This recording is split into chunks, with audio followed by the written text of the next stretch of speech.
理想小學堂之村屋買邊層好啲。Hello， 大家好啊！今日最主要講嘅話題咧，究竟村屋買邊層好啦？咁啊，村屋最主要咧分咧地下、中層同頂樓啦。咁當然啦，仲有啲複式或者全棟啦。但係你今日最主要講地下、中層同頂樓。咁地下一般嚟講咧，都係連埋嗰個嘅花園啦。咁啊，花園就分入唔入車。咁啊，中層就好簡單，就係700尺啦，3房啦，或者兩大房咁樣。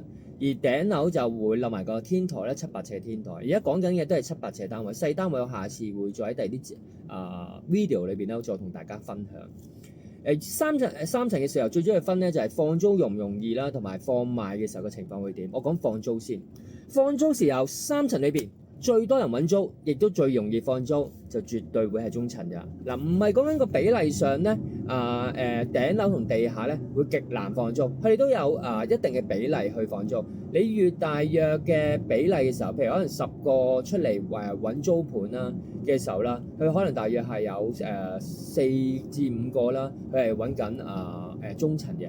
2-3個人咧就揾頂樓或者地下嘅個比例咧，你係當係咁樣先啦。咁所以啦，你話頂樓同地下係咪真係冇人租？唔係嘅，都一樣都多人租。但係你比例上中層咧個客戶群會相對大啲。點解咧？就因為咧大家喺出邊咧租一個嘅私樓嘅時候啦，佢嘅地方嘅時候唔係好大，又冇700尺，但係已經係講緊至少都萬尾至到2萬頭㗎啦。但係而家講緊一個中層嘅時候咧，係講緊700尺嘅時候咧，係徘徊喺9000至到12000蚊，而最多嘅中層放緊嘅租盤咧係大約1萬至到11000蚊。咁喺呢個價錢嚟講咧，其實喺市場上係同市區比係好有競爭性嘅。咁入得嚟住村屋啦，就係想地方大啦，性價比高啦。咁所以中層點解會咁多捧場客？至於地下啦，地下咧，如果你係冇入車嘅花園咧，其實已經係爭好遠嘅。冇入車嘅花園，如果你買嚟係貨收租嘅話，咁我諗你寧願係買個中層會好啲，因為地下最緊要係入車花園。就算你有花園唔入車，都係有好大分別㗎。因為佢哋住得地下嘅時候，梗係想架車牌喺側邊㗎啦。咁你話唔入車咪平啲咯？而家市場上租緊嘅一個地下嘅時候，大約啦，如果係入車大約嘅時候15,000至19,000蚊不等嘅，視乎個花園有幾大啦，新唔新啦。咁一般嚟講，最多租緊嘅時候係16,000蚊至到17,000蚊呢個 range 係最多人租緊。至於頂樓連天台啦，其實頂樓連天台咧，佢嘅價錢咧同地下咧係差唔多嘅。都係徘徊喺大約係15,000至到18,000蚊呢個 range 啦。咁喺呢個 range 裏邊咧，頂樓同地下嘅捧場係有啲分別嘅。地下嘅通常可能年紀會大啲啦，或者佢唔係年紀大嘅，係揸車咁佢要將架車泊喺花園裏邊，有個人嘅品味嘅要求。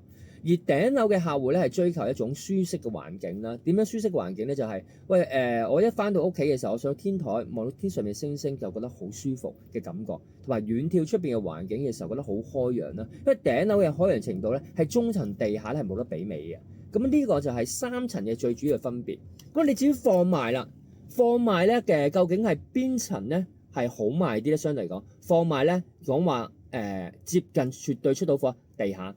地下差唔多，只要你入車花園係標緊市價，你出到貨嘅機會咧，已經係起碼有8-9成㗎啦。咩叫市價咧？譬如而家個銀行股價係550，咁咪550咯；650就650啦。咁呢啲嘅價錢咧，咁基本上咧就市場上咧就會有承接到嘅。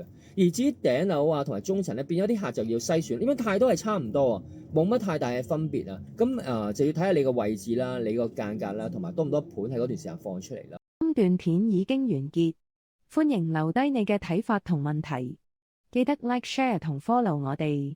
我哋下次再見，拜拜。